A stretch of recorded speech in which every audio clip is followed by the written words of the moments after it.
मेरठ से सिर्फ 71 किलोमीटर की दूरी पर स्थित है बुलंदशहर का ऊंचा गांव।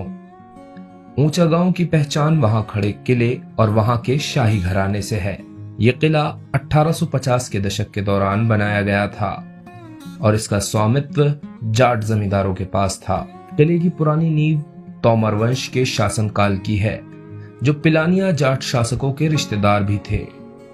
मुख्य शासक परिवार बहनपुर एस्टेट से ऊंचा गांव किले आए थे।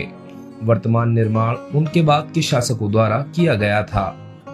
अब इसका स्वामित्व राजा सुरेंद्र पाल सिंह के पास है।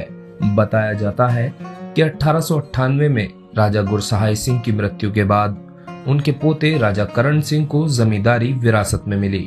राजा करण सिंह की कोई संतान नहीं थी, इसीलिए उन्होंने राजा सुरेंद्र पाल सिंह जी को गोद ले लिया, जो श्री जगत सिंह पिलानिया के पुत्र थे और बहनपुर से ताल्लुक रखते थे। 1927 में जब राजा करण सिंह जी की मृत्यु हुई, उस समय राजा सुरेंद्र पाल की आयु केवल 10 वर्ष थी। 1933 में किले का पूरी तरह से जीर्णोद्धार किया गया था, जब उनका विवाह राजस्थान के भरतपुर राज्य के महाराजा किशन सिंह की बेटी से हुआ था। राजा सुरेंद्र पाल सिंह को 10 साल की उम्र में किला विरासत में मिला और उन्होंने इसे एक ओपन हेरिटेज रिसोर्ट के रूप में पुनर्निर्मित कराया। अब कुंवर रूपेंद्र पाल सिंह संपत्ति की देखभाल कर रहे हैं। 17 मई 1917 को बहनपुर गांव में कुंवर सुरेंद्र पाल सिंह जी का जन्म हुआ था। वह तीसरी, चौथी, 5वीं और 8वीं लोकसभा में बुलंदशहर लोकसभा सीट से एमपी रह चुके हैं। वह राज्य के विदेश और रेलवे मंत्री रहे थे। उन्होंने अनूप शहर में नरोरा परमाणु ऊर्जा संयंत्र और सहकारी चीनी मिल में सहयोग भी दिया था। जानी मानी कंपनी डीएलएफ के मालिक केपी सिंह राजा सुरेंद्र पाल सिंह के चचेरे भाई हैं। उनके मार्गदर्शन में इस जगह का जीर्णोद्धार किया गया। ये स्थान 20वीं सदी के भारत और औपनिवेशिक वास्तुकला का एक सुंदर मिश्रण है। किले का भव्य सफेद मुखौटा अच्छी तरह से सज्जित हरे भरे लॉन से घिरा हुआ है। किले का एक हिस्सा अभी भी राजाओं द्वारा निवास के रूप में उपयोग किया जाता है।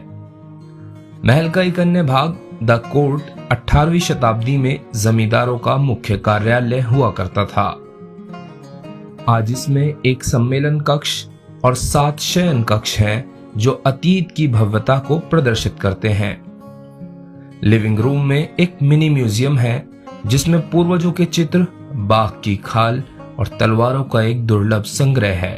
ऊंचा गांव गढ़मुक्तेश्वर से 36 किलोमीटर की दूरी पर गंगा नदी के पास स्थित है। ऊंचा गांव गंगा के डॉल्फिन के दर्शन के लिए भी जाना जाता है। दिल्ली, नोएडा व आसपास के शहरों से कुछ घंटों की दूरी पर स्थित यह किला एक दिन इतिहास की छांव में गुजारने के लिए एक आदर्श स्थान है।